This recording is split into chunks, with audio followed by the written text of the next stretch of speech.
just because go. Oh.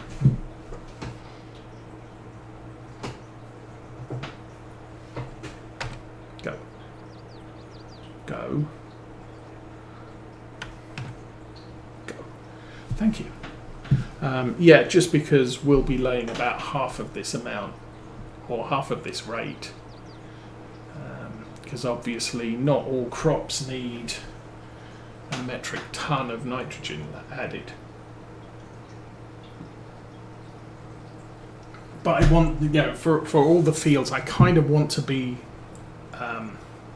spraying or spreading as little artificial fertilizer as possible, because that's where the money cost is. Obviously we have a money cost here because we're using diesel, we've got tractor maintenance, we've got slurry tank maintenance, etc, etc. However, the product is free, and if we don't use it, we're going to fill up that slurry tank and then the cows won't produce milk, and that's kind of a bad thing, at least for us. Okay. It's 3 o'clock in the afternoon. See, it's not worthwhile doing a contract right now. I suppose what I could do is... No. Let's go back. I'll go back to there. I'm kind of thinking, okay, let's stop. Well, I'll let this run to empty, then we'll dismiss the work. We'll send the worker home. I don't really need him around. Actually, while he's doing that, we put diesel in this last week. This is now done with. I kind of think we're not going to need this anytime soon. So middle of July we'll do, if there's any harvesting contracts left, I think I'd like to do some harvesting contracts, in part to top up the grain mill, and okay, you're done. What else? In part to top up the grain mill. Dude, don't drive into the next door neighbour's field. Jeez, you are... How rude. Okay, so yeah, what was I saying? Yeah, in part to top up the grain mill. Depending on how far away it is, we may or may not do straw bales. I'm thinking very limited number of straw bales. We still have a barley field to partially harvest, and canola and soybeans. Yeah, we're going to do the barley field the same way we did the wheat field. So we'll harvest the headlands and create straw, and then we'll okay, and that's what I wanted. So Control C, Control S, back to there, auto width, back to there, set a 0 degrees, back, and I should have right there. Okay. I can now fold that up and we can get straight back on track when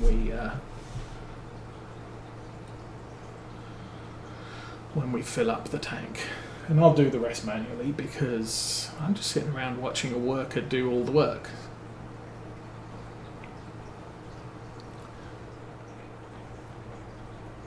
So we'll, as I said, we'll do some contracts tomorrow.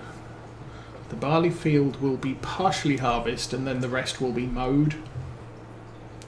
We'll create another snake of whole crop silage. By that time our current supply of whole crop silage should have finished fermenting, and we'll be able to unload that into the robot supply area. Going to need to get some mineral feed over. I can probably get that delivered to the seed/mineral feed silo by the harvester header trailer, and just tanker bunch across the yard into the feeder, and that should then keep our cow feed at quite healthy levels for some time. Oh, don't drive on the productive dirt. That's the thing. Okay.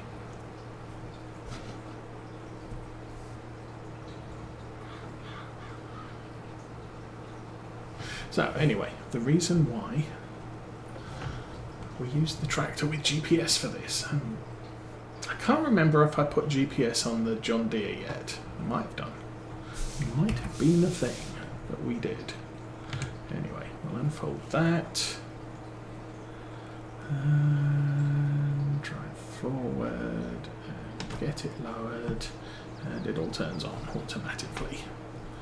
And then we just manually drive this task, because like I said, our farm is pretty much, we're not chasing anything at the moment.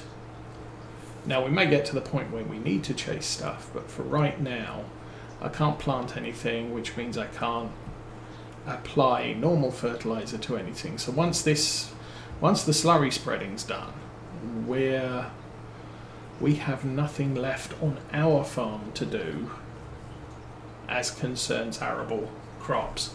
Might have some struggling. We might have some animal things to take care of, but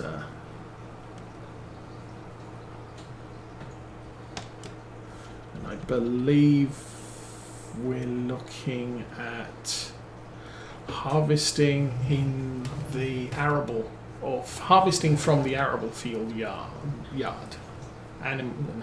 Arable field yard. Good grief. More tongue-twisting words to get used to.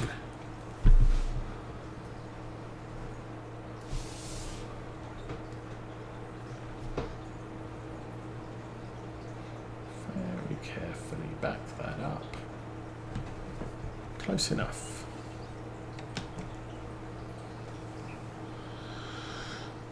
And obviously I'm going to have to come back, do the headland at the other end.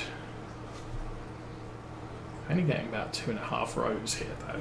That's not a good thing. Well, it's a good thing and a bad thing. The good thing is we're using up the slurry. The bad thing is it's going to take us a little bit of time. Especially if I don't push the go fast button, the go loud button.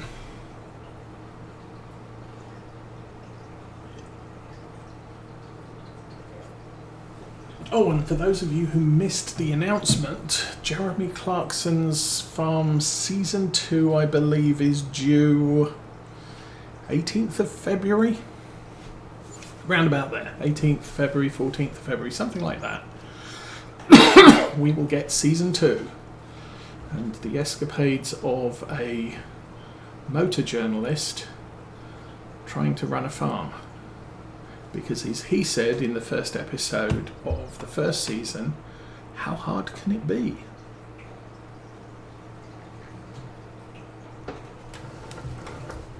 He's owned the farm for quite a few years because he's got a fair amount of money, but he had a manager to run the farm. Unfortunately, the manager retired, so he was faced with finding a new manager, and I think kind of Caleb's probably the equivalent of a farm manager. He provides a lot of the advice and work on the farm, and as far as I understand, Jeremy's not allowed to actually mess with any of the implements. No, left fold, yeah. So if he needs to cultivate a field, he has to get Caleb to attach the cultivator to the back of his tractor and then Jeremy can go and drive the tractor out into the field and do the cultivating. Part of the reason for that is Jeremy's the star of the show, and it's no good having him laid up for a few months while the show's filming with a smashed up hand, because he injured himself trying to connect pieces of equipment to the back of a tractor. But I think he lifts his weight, and the advisors he has seem to know what they're doing better than Jeremy does, but they'll tell him, this is probably the best thing you could do here, and he's still owner-manager, so he makes the final decision, and obviously sometimes his final decision isn't the best plan. It's like, I think I mentioned last week, sheep do not make money in the UK. Selling the wool from shearing barely covers, if at all, the cost of the shearers. Selling baby lambs makes you a fair amount of money, and if you're going to achieve any profit, that's probably where you're going to see the profit. So season 1, Jeremy decided, I have to keep some fields, natural grass covered fields, and I have to mow them once a year,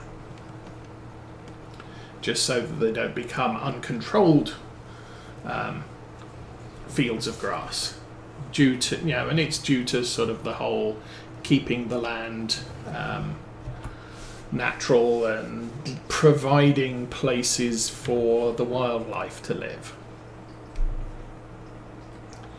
And so he was faced with the choice, well, you can either buy a mower and a baler and then sell the grass that you bale or hay that you bale, so maybe a mower, a tedder and a baler, and you can sell the hay to other farmers who have animal operations, or to, depending on the quality of your hay, if there's a livery stable close by, you can sell the hay to the livery stable. So apart from the initial cost of buying the equipment, you're then making money off the field, but you're not harvesting it like we are here, where we're cutting the grass every other month and then turning it into silage and selling it. He's only allowed to cut his grass once a year just to keep it tidy.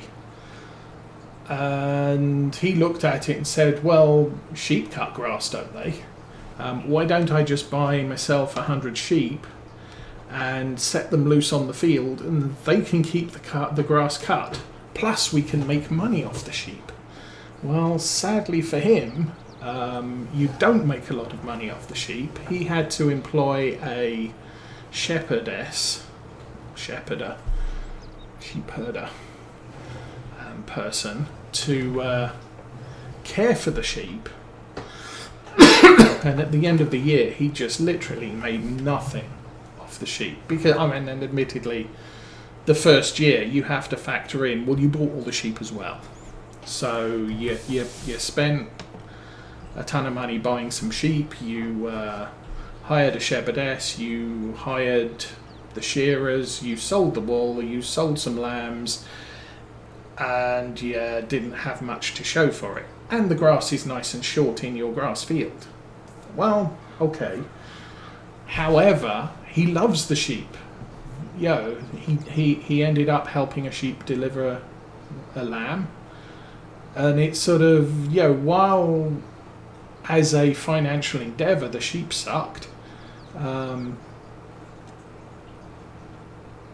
they're sheep, and they're woolly, and they're fluffy, and they have babies, and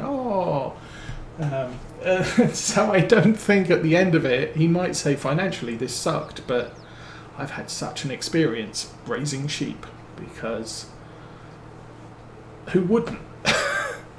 Probably many people wouldn't, but it's kind of like cows. Cows are just awesome. And it's so fun. And you watch people like Tom Pemberton and even this farm wife, the Bernard Farm, and they're walking through fields or barns where there's cows, or just driving past or walking past, and the cows are all coming over, sort of, oh, have you come to see us? What are you doing? Can we help you? And they're just such inquisitive animals.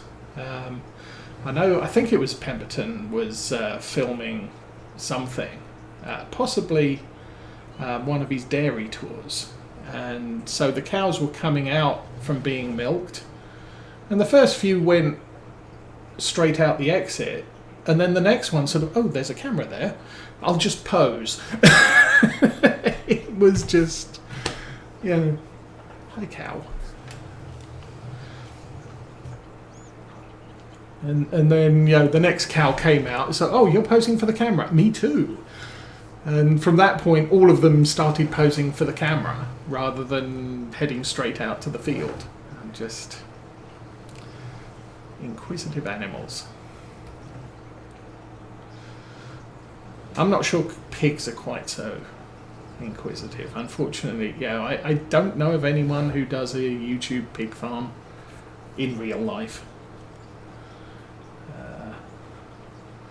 I know we have a rescue farm a couple of cities over from here, and they built a new shed right by the highway where they home their rescue pigs.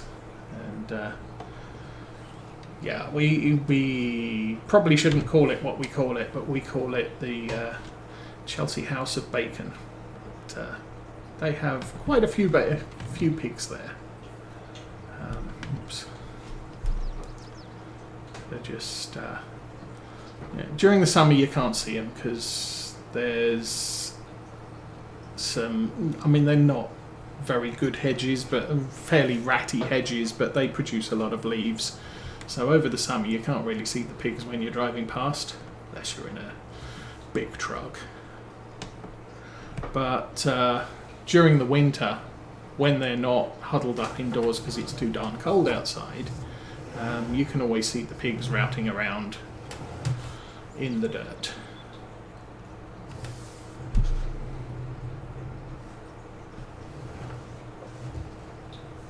Alrighty.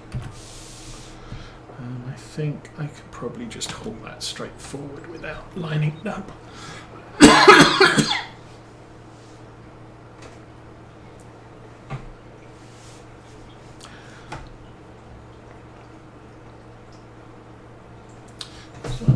One thing I could check while we're just driving up and down.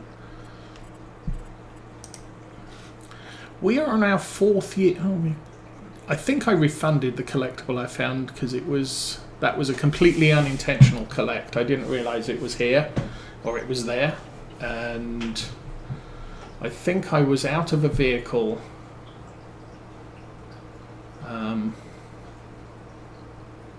Trying to fire off a trigger point, so possibly selling something, and I just happened to be standing right next to a collectible that I didn't realise I was there, or working the gas pump down at the gas station, and collectible. So, damn, I wasn't expecting to do that. At the time I wasn't even aware there were collectibles on this map, but sort of, oh, that was an accident. So I think I refunded the money. And I'm on this playthrough, I'm not specifically looking for collectibles, at least not at the moment. We did do collectibles on Lawfolds, but they were all in the one grass field, and it was Farm Sim 17. You had the gold in Goldcrest Valley, which, as far as I'm aware, Giants had only intended to be a thing for Goldcrest Valley, but then everybody started putting gold nuggets on their maps. I know one map maker put all 100 in one location, so you just walked up to that location, grabbed the gold nugget, and got credited with 100. So Giants did have him on the next time he revised the map, they had him redistribute the gold nuggets so they weren't all in the same position, because they decided that's kind of cheating. With Lawfolds, there was just top top of a couple of fields, there was this hill that had a fence around it. All the gold nuggets were in the boundaries of that one field. So you just run around the field, grab them all, and you're done. And £1 million, $1 million, depending on the currency you're using on the map.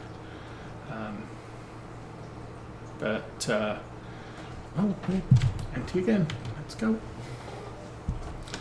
On Farm Sim 19, I don't think there was a collectibles thing. Farm Sim 22, we've got the 100 collectibles on Elm Creek and the 20 collectibles on Obeileron, and I think we have 20 collectibles on Silver Run Forest. And they're all different types, but people who are producing these maps are just sharing the existing collections. So this map is using the Obeileron collectibles, so we're collecting computer games hidden around the map if we wanted to. As I said, I'm not at the moment inclined to do that. So, and I might get to the point where I say, yeah, okay, you know what, we're just going to boost the farm's income by $1 million because we need a little boost. I need a little bit more land. Typically, that's what I've done when, on Law Folds when we did the collectibles. I used all 1 million to buy more land because, frankly, buying equipment, you can do that with the profits from land. Buying land increases your income almost immediately. Well, by the end of the year, it increases your income rate, which then means that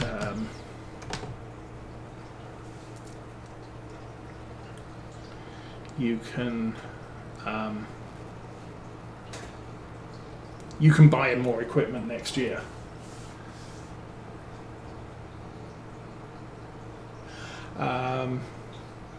That's actually a good point. I haven't been. And good day, Starbuck. Welcome to the stream. I have occasionally made copies of them. I should do a backup. Actually, doesn't Farm Sim 22 support cloud backups? I can't remember. I suppose the easiest way to do that is to pick one of our other PCs that we have in the house, probably the laptop,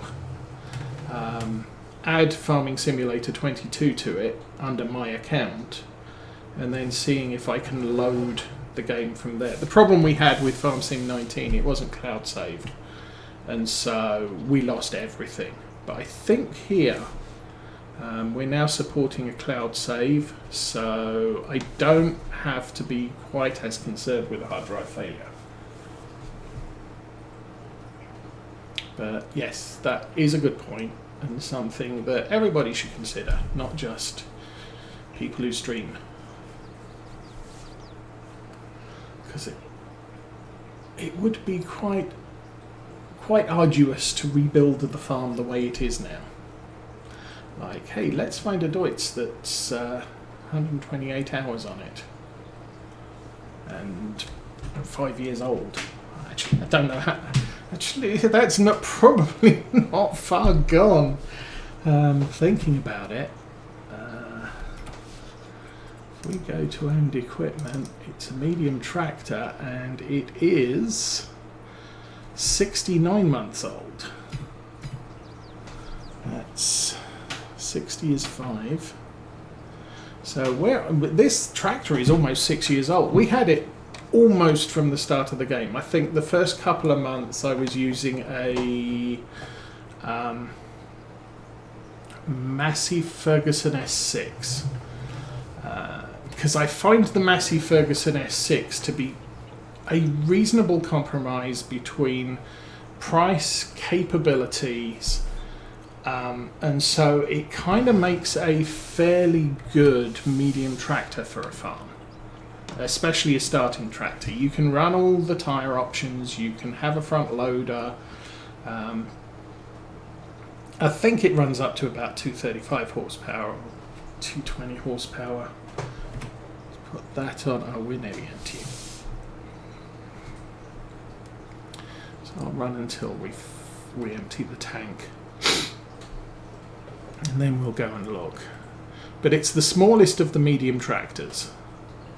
Okay. Lift it. Medium tractors. So it's the smallest of the medium tractors. You can get it up to 200 horsepower. I made the mistake of buying a 150, but I put the loader arms and everything else on it, and the crop sensors and all the toys. We upped it to 200 horsepower because it was absolutely struggling to get up that hill there with a full bale trailer. And so the other thing I have with that tractor is I've used it on almost all of my private playthroughs.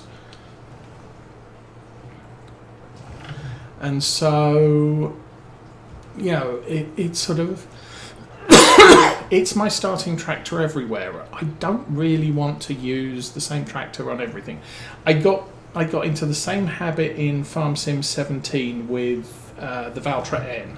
The Valtra N was the go-to starting tractor. And I like the Valtra N, but I hated it because of that reason. It was my starting tractor everywhere. And so I made a conscious effort to stop using it wherever. And for this playthrough, I sort of said, I really need to stop using the Massey Ferguson 6S because I just use it everywhere. It's the smallest medium tractor. And then this tractor turned up in the store sale about 3 months into the play. Okay, we're selling I think the brand new Massey 6S, and we're replacing it with this used Deutz. And we've fitted it with crop sensors, and we've fitted it with loader arms, just because it was the first tractor we got and we needed it to do absolutely everything on the farm initially. And as the farm's expanded, we've got more equipment, but yeah, we not quite from the outset, but almost from the outset, this tractor was on the farm, and as I said, doing everything. It's, you know, it ploughed, cultivated, seeded, sprayed, just everything. Transported bales, mowed, and so it was seriously overworked in the first few months. Now we have the 5S, which most of the time we're using that predominantly, if we're using it at all, we're using it predominantly for grass field work, because we've got a small mower, we've got a tedder, you know, any size tedder can be run on the 5S. And it's also good for, we upped the horsepower very slightly, but it's good for animal work as well. It can just about run the bale shredder, and you can, you know, transport bales around with it and what have you. So it's kind of a useful yard tractor, plus it's short enough that you can maneuver things to put them away.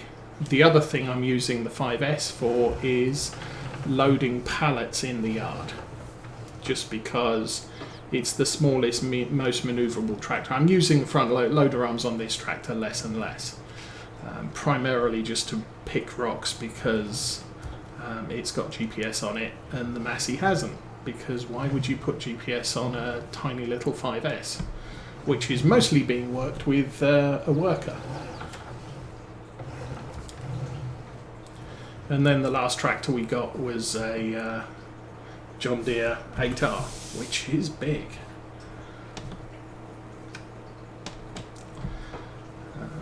That's almost the size of a millennial farmer tractor, although ours is 4 wheels rather than tracks or whatever.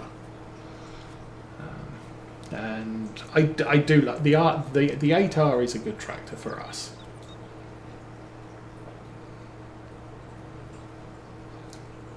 And from our past series, it's kind of the equivalent of the smallest engine AGCO 1000 and the Class 900. And those are typically what we've used as the big tractor on the farm. On Lawfolds we had two Class Axions 900 series, and on Oakfield Farm we had the Agco 1000 in Challenger livery, and we had another Axion 900. So I'm kind of trying to avoid using the 900 on this series because we've used it in the last two. Obviously, as the farm expands and there is more work to be done, we're going to increase the amount of equipment that we have because we're just going to need that amount of equipment. I think the next thing I might sort of need is another medium-sized tractor, so another tractor about the size of the Deutz. Part of the reason for that is the number of hours on the Deutz. There's nothing wrong with it, but it's 128 hours. So if we want to distribute the work, obviously I could have another somewhere around 280 horsepower tractor. Oh, empty again. I did lift that. Yeah, we could have another sort of 250, 280 horsepower tractor just to do